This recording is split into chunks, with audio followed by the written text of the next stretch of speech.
Let's put it all together. I've opened up this assembly to demonstrate a higher complexity, real-world project that illustrates a multi-stage casting. This simple screwdriver has a total of 3 materials and require 2 different molds.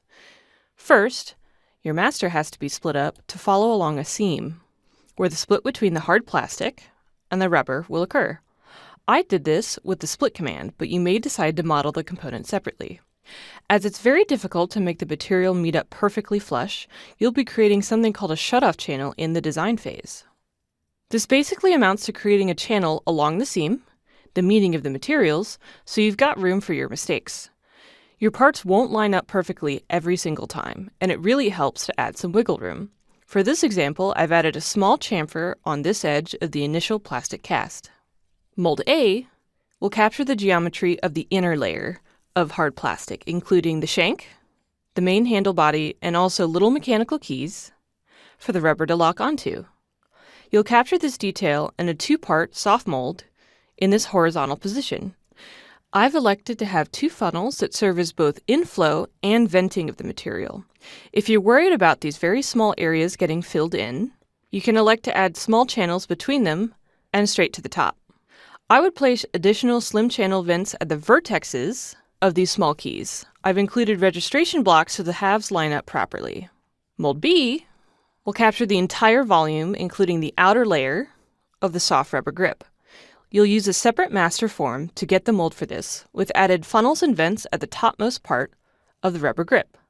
In this example, I would want to create some sort of mark so I know where the parting line of the inner material is, so that when I put my first inner plastic component in the second mold, that it lines up properly. An easy way to add vents for this type of mold are the use of chopsticks, skewers, and toothpicks added along the seam between your mold halves during the molding process. Both of the molds created for this single product start in a horizontal orientation for pouring the mold, but I'd recommend that the first mold is a soft mold and the second mold is a harder mold. Both molds will be filled in the vertical orientation, so the venting should be always up, following the direction of the shank. If you do decide to do 2 soft molds, make sure you're not trying to mold silicone or urethane to itself, as it will bond and potentially ruin your master shape. Because you'll be molding over this metal insert initially, you'll have to secure the shank of your screwdriver in place before you pour the plastic around it. Be sure that if you decide to do a 2-part mold that you don't block your materials. Plan to make channels specifically for the cavity you're trying to fill. This procedure mimics overmolding in mass production, but it's a lot more labor-intensive per unit. In injection or compression molding, the die would be metal, and you could produce parts in a matter of seconds, not hours.